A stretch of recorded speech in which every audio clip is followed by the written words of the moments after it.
欢迎回到北欧老吴的美股直播。今天是2025年9月19号。那么我们今天的直播从美东时间11点半开始，到美东时间12点，30分钟。请进入直播间的朋友确认一下声音和图像是不是都没有问题。这样的话，我们就可以开始直播了。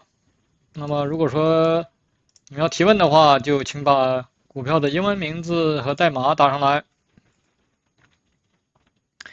在等待大家提问的时候，我们先简单说一下现在这个大盘，也就是标普指数。为什么每天先看标普呢？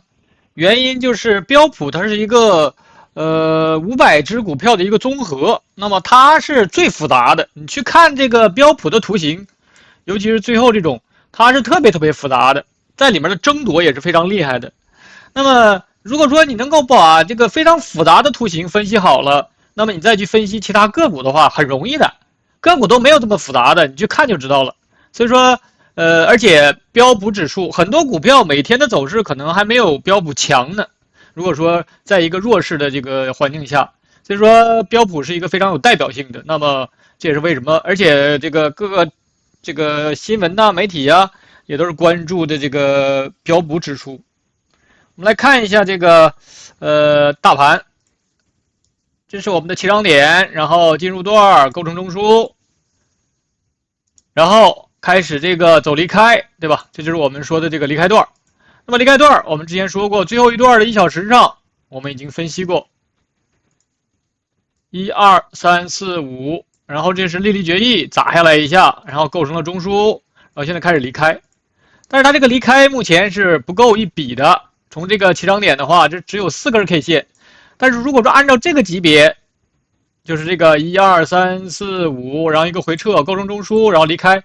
如果从这里断开的话，这个结构是饱满的，对吧？有进入段，有中枢，有离开。虽然说离开不够5根，或者不够一笔，因为按照缠论定义的话，这个是不够一笔的，但是不影响这个整体的这个结构完成。就是如果说要是从这里结束的话，所以说这是没有问题的。那么现在看。今天的最高点是6653，还没有突破这个历史最高点6656，对吧？如果说它要是往下延续的话，那就是在这些 K 线里面，它需要选方向。这明显是有一个小中枢嘛，对吧？我们看一下，简单看一下这里面这个小中枢，应该在5分钟上是肯定有中枢的。好的，5分钟上这是很清晰一个中枢，看一下15分钟。那么15分钟的话，一个下上下，那么上的话是不够。所以说5分钟这个是非常清晰的一个中枢，我们把5分钟这个中枢给它画出来。所以说5分钟这个中枢一定要突破，对吧？这是进入段，然后在这里震，可以一笔到这里，因为它这里的反弹都不够笔，然后直接上去，然后再下来。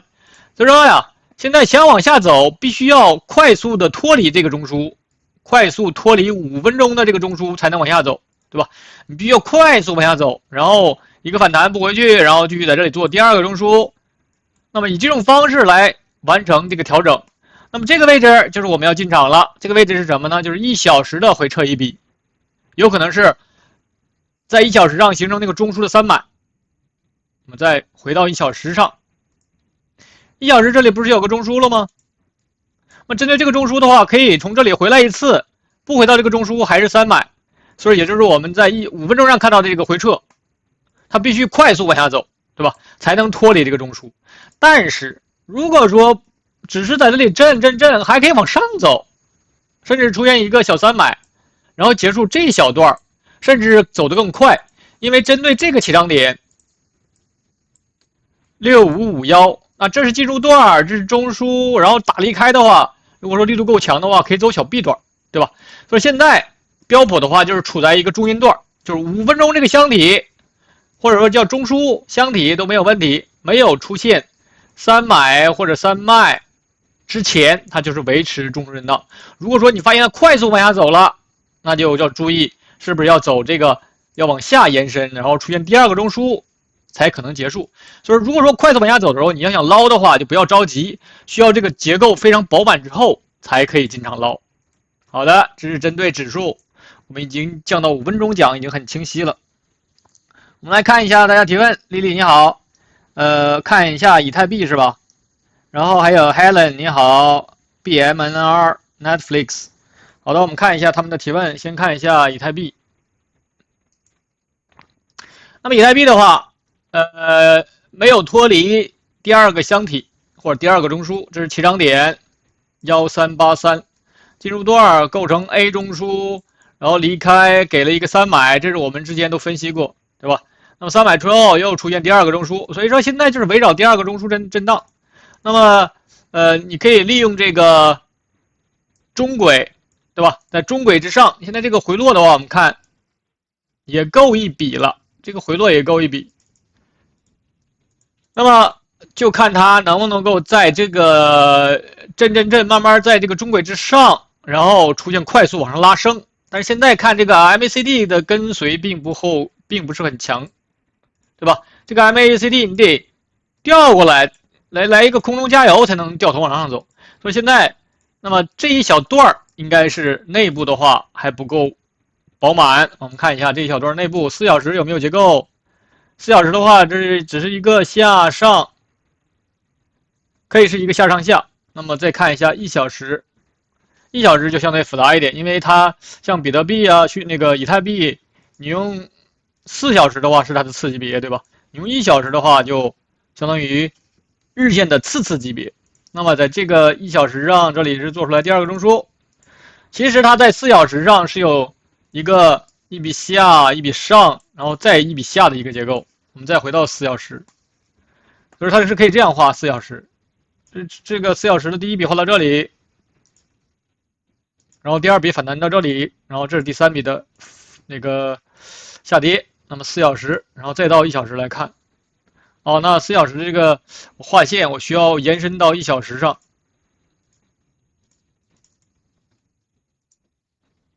我们看这个结构，所以说这是4小时的一笔下，4小时的一笔上，这是4小时的一笔下，对吧？那么我们就不用这个中枢了，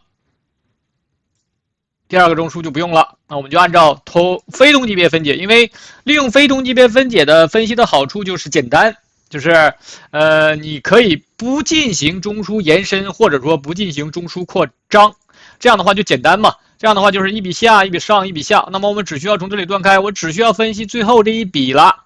对吧？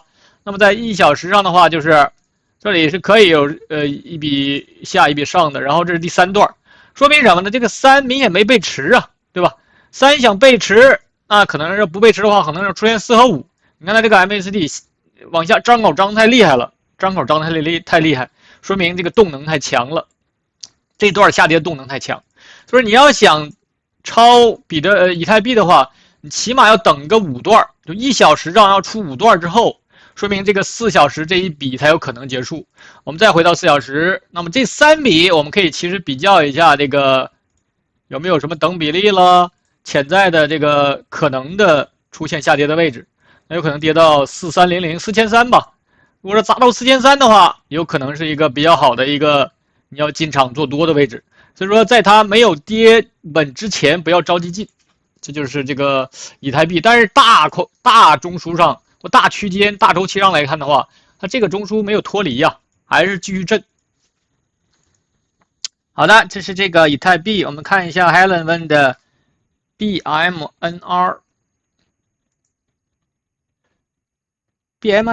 是这个吧 ？BMNR 这个我们昨天分析了，这个是一个挖矿的新成立，就是借壳上市的这么一家公司，里面有一个这个可能是管理人员或者说那个董事叫托马斯里，就是华尔街比较有名的一个华裔的这个分析员。这家伙是一个死多头，对比特币啊，对这个美股科技七姐妹啊，对这个股票就是全都看多。他有一次采访很有意思，我看过他有一次在CNBC 上的一个采访，说人家主持人问他，你为什么这么看多呢？什么所有的看多呢？是不是这个受到过什么刺激啊？怎么着？当时那个主持人问的也比较犀利。当时托马斯里怎么说的？他说那个我之前的一个经历，可能是做交易员还是自己就做交易的时候做空，受到了很大伤害，所以说从那以后再也不敢做空了。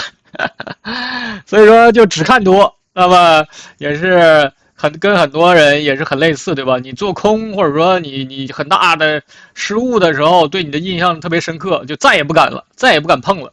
所以说他现在就是一个死多头。那么这个公司它是我不知道是他买下来的还是他参股的，但是这里面是有他的这个股份的，你去看一下这个公司的这个董事成员里面是有他的，叫托马斯李。那么木头姐也买入了这家公司，这个我不知道这个公司有什么跟其他的挖矿的有什么特殊的地方。基本面的话，大家可以去稍微的分析一下为什么木头会买这个。但是它的结构是非常简单的，现在就是这么一个中枢。我们昨天要不就是礼拜二的时候分析过这个最后这段，它的内部，现在看一下有没有这个结构。1小时，1、2、3、4、5，对吧？这是我们之前分析的1、2、3、4、5。然后第5段，它这个1、2、3、4、5，我们看一下这个裸 K， 它这个其实已经又打了一个高点。1、2、3、4、5、6、7，又打了一个高点。其实今天又打了一个高点，类似一个小7段。因为虽然说它只有2根 K 线，但是不影响它的这个，因为小周期上肯定是有一个冲高回落的。如果说你要盯着这个的话，你发现它一冲高，你其实就应该减一点，因为它是一个尾浪中的尾浪。说它是尾浪，并不是说就是一定要结束之后就要暴跌，而是说这里有背驰了，可以回调了，对吧？那你如果说在这个冲高突破前面的小高点就卖掉的话，那你可以做一个小的短差嘛，对吧？现在就看它是不是在这里要开始在这里做中枢，1小时上做中枢，然后再选择方向，甚至往下调也可以，这样的话就更这个充分一点调整的。所以说你能做的就是更小周期的在这里面去做一做短差，但是跟比特币相关的票太多了，我不知道这个票的吸引力在哪儿，对吧？但是如果说你个人知道比较了解公司的话也没有问题，但是我是不建议碰这种，就是盘子太小，然后基本面也没有比其他的票的这个，像什么你如果说有 Coinbase 啦，你如果说真的喜欢比特币的 Coinbase 或者说 Robinhood 都比这个强。看看 Robinhood 的这个图形，或者说什么 Marathon， 这都是老牌的挖矿公司，对吧？为什么选那个呢？我不明白，这个从基本面上你怎么能够选出来那个来？但是图形上没有什么可说的，太多的。再看他问这个 Netflix， 我们先看一下 Lily 朋友问的这个 NVAX， 这个是一个药的，做这个之前也是做疫情的时候也是涨过一波，对吧？这个做vaccine 的时候，当时又被砸下来了。那么这种药厂的话，你如果不了解这个行业的话，是尽量少碰，因为他们的波动是非常大的。我们看一下它的结构，大周期上是在这个 3.53 这里出现过一个最低点 ，3.53，然后一波上去，然后又下来了。我们看一下，这里是有周 U 线上是有结构的，这里是出现了一次上涨回落上去，然后就开始一直在这里震。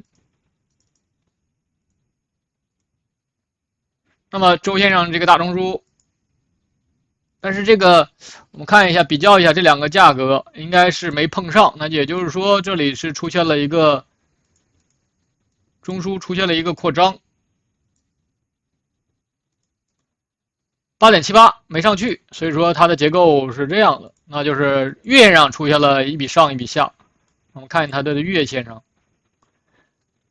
月上一笔上一笔下，对的，那就是我们来看它的结构，那就我们就从这个点位来分析了，因为月线上已经出现了一笔上一笔下，也就是说这里从5.01这里已经是月线上的一笔了，对吧？你所要分析的就是月线上这个结构结不结束。3笔可以结束，但是也可以回来做中枢，然后再上，对吧？就是说现在有向好的迹象，这个 MACD 已经现在周线上已经快冲到0轴以上了。那我们现在关注的重点就是第3笔 6.13 后面这些 K 线的一个结构能不能够结束，对吧？看一下它的次级别，日线上这个下上下在这里做了这么一个中枢。然后这个回落的话还没回来，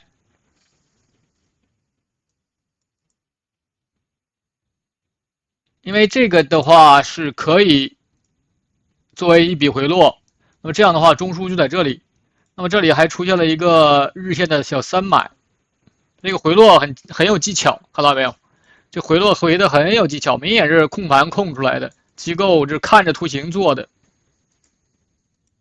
就差了0.03就没回来，看到没有？这个回落7.23，中枢上沿7.2，就差那么点没回来，这肯定机构看着图弄的呀，对吧？你如果盯着它的话，这一个明显的一个三买，这明显的一个三买，这内部还有中枢，然后出现了一个破底翻，又翻上来了。这样你盯着它的话，这出现快速上拉的时候，肯定要往里进的，这对不对？这我们讲过很多这种案例，回不来，然后出现三买，然后快速往回拉，这个当天就应该往里进。那么现在又上来了，那么上来之后，这个现在走的，看一下这一笔的内部。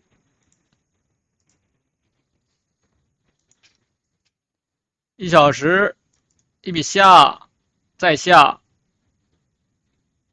然后在这里做了一个中枢，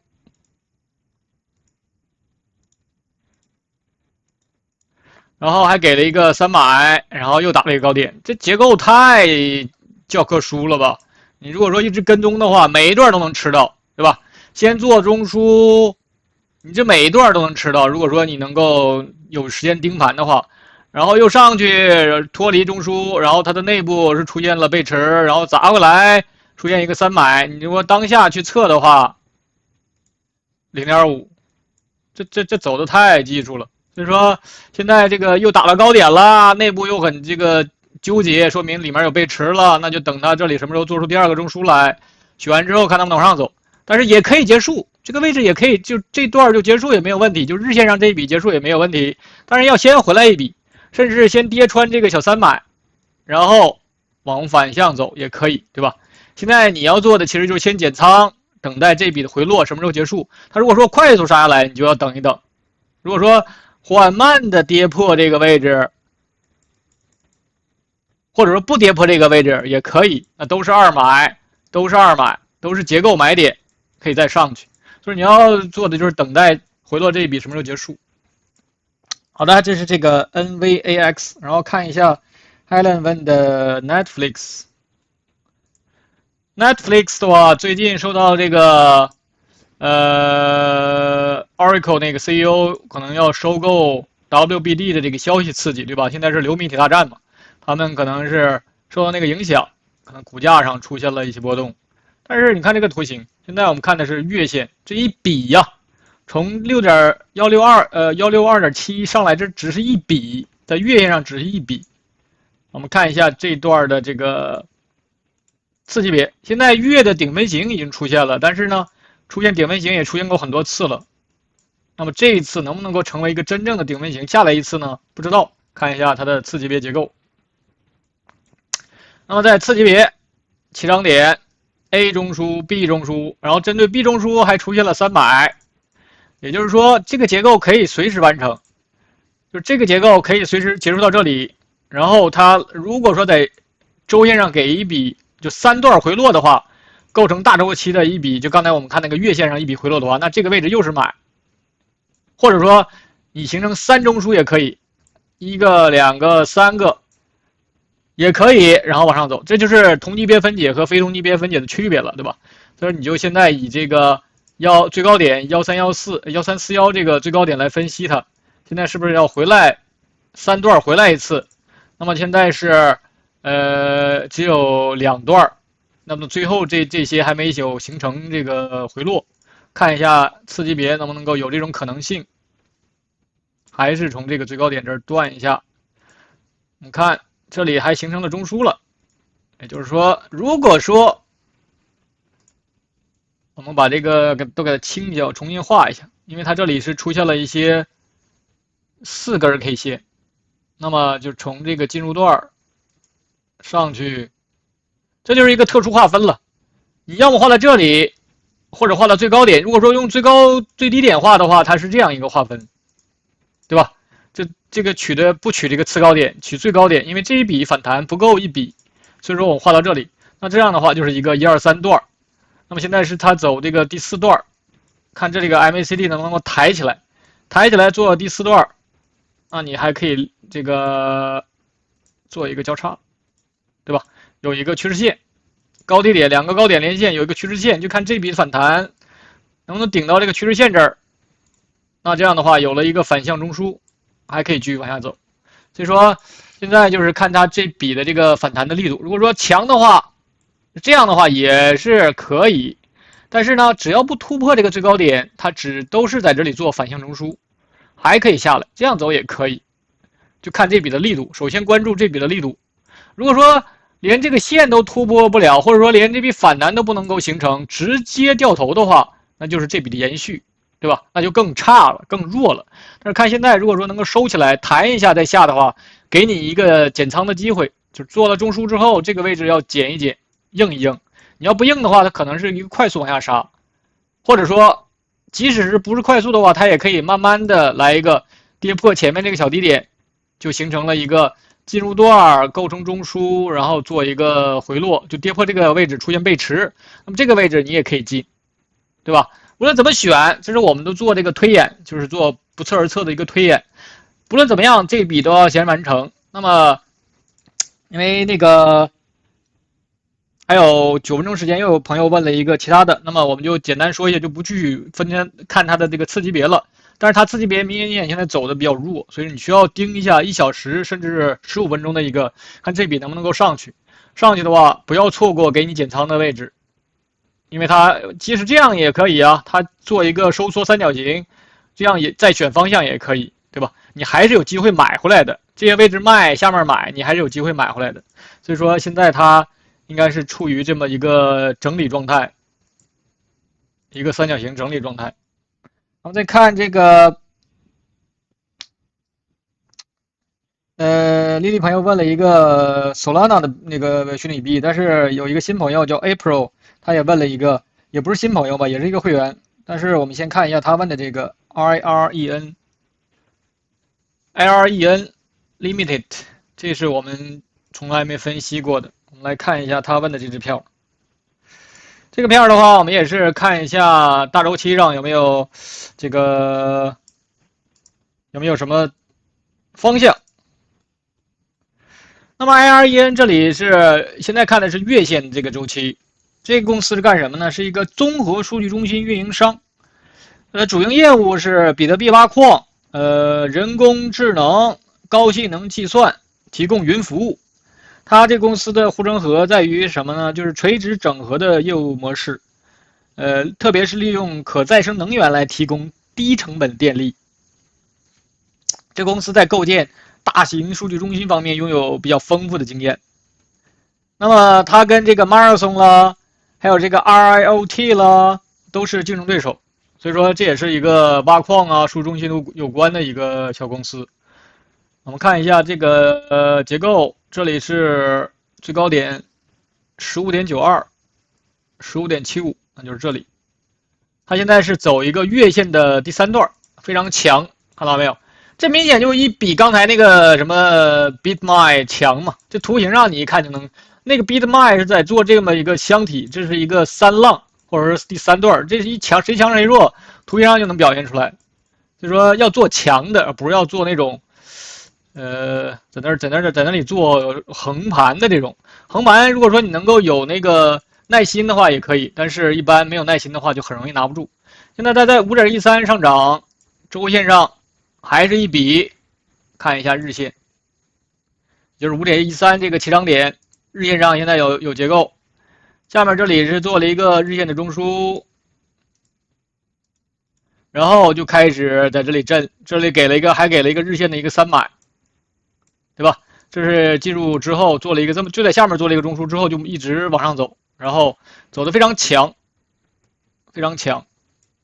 那么出现3买之后，它的结构这是起涨点，3买，然后就一直往上走，还没有背驰，就日线上又是一个第3段，这个结构同构了，发现没？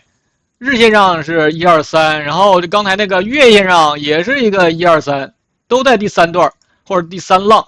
这都是主升浪，那么在第3浪里面又没有背驰，你需要看它的更小周期。1小时上肯定是有中枢了，这里1小时上有个中枢，这里应该也有一个。那么1小时上现在看一下，这里做了一个中枢，然后这里一个下上下又做了一个，所以说1小时上然后1小时离开也是一个浪形。这股票就是，如果说好股票其实很多，首先你能发现它们，然后能够跟踪下来。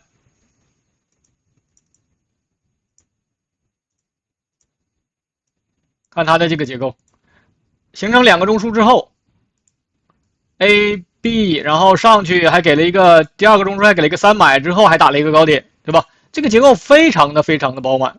那么现在不是说结构饱满就要结束，只是大概率，这是禅师总结的。为什么说2中枢之后就可以完成呢？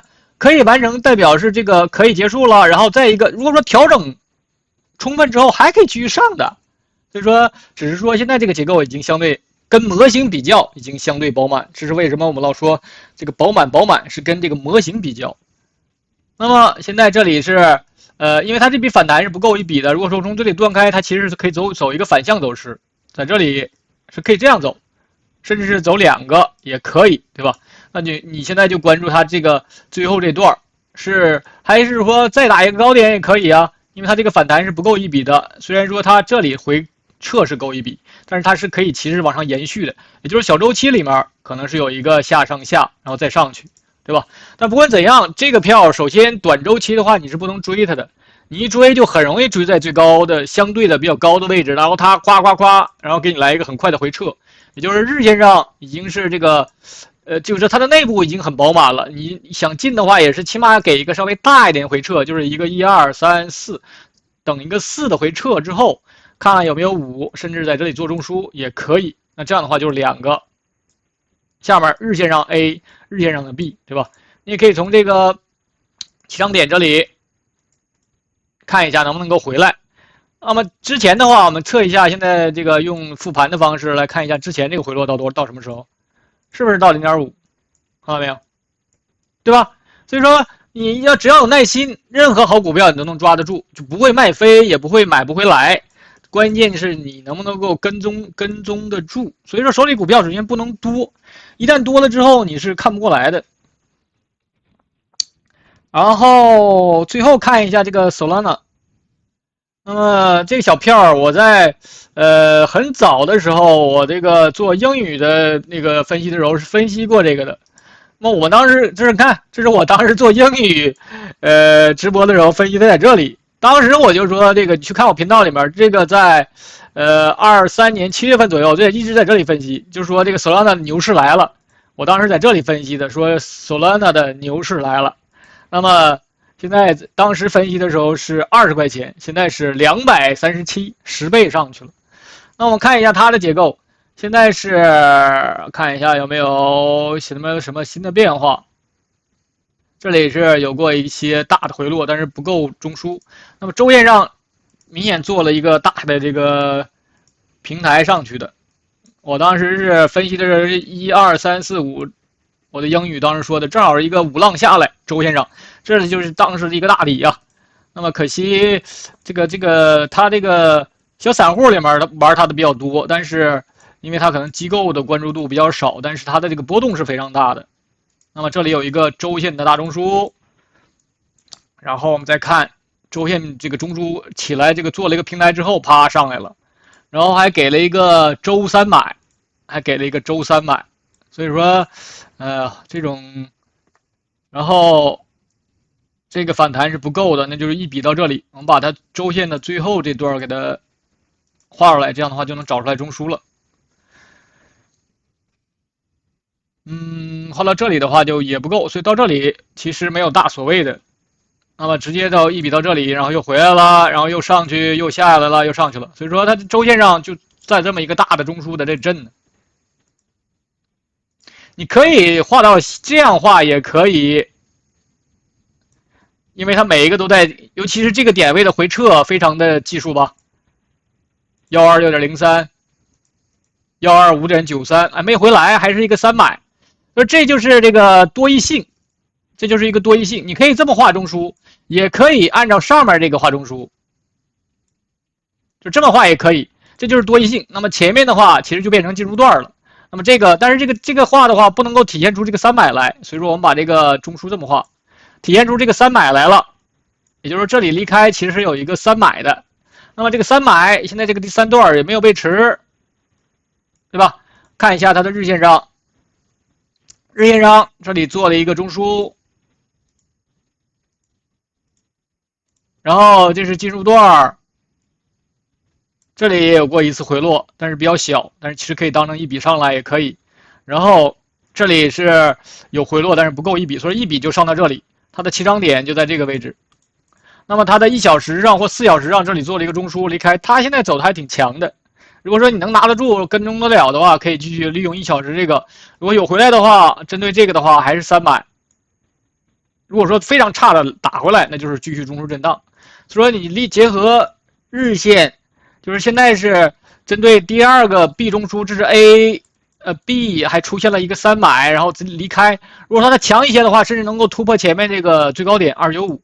因为现在这个 MACD 表达是非常强的，所以说结合周线、日线，然后再结合4小时，这个票你就能做的比较好。因为时间的关系，我们没有办法特别的深入这个，我今天只能讲到这里了。但是这个整体这个 Solana 是表现的比较强势。好的，那么的话，我们今天的分析就到这里了，感谢大家的参与，再见。